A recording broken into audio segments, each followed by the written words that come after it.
Французский Эриспал от кашля отзывается из обращения в России, поскольку содержащийся в нем фенспирит может повлиять на здоровье.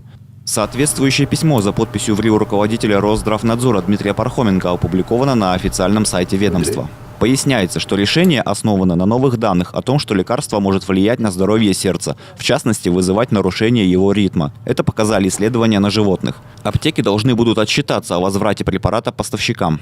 Врачам рекомендуют отказаться от назначения Эриспала. Лекарственный препарат был зарегистрирован во Франции 46 лет назад и в этой стране уже запрещен.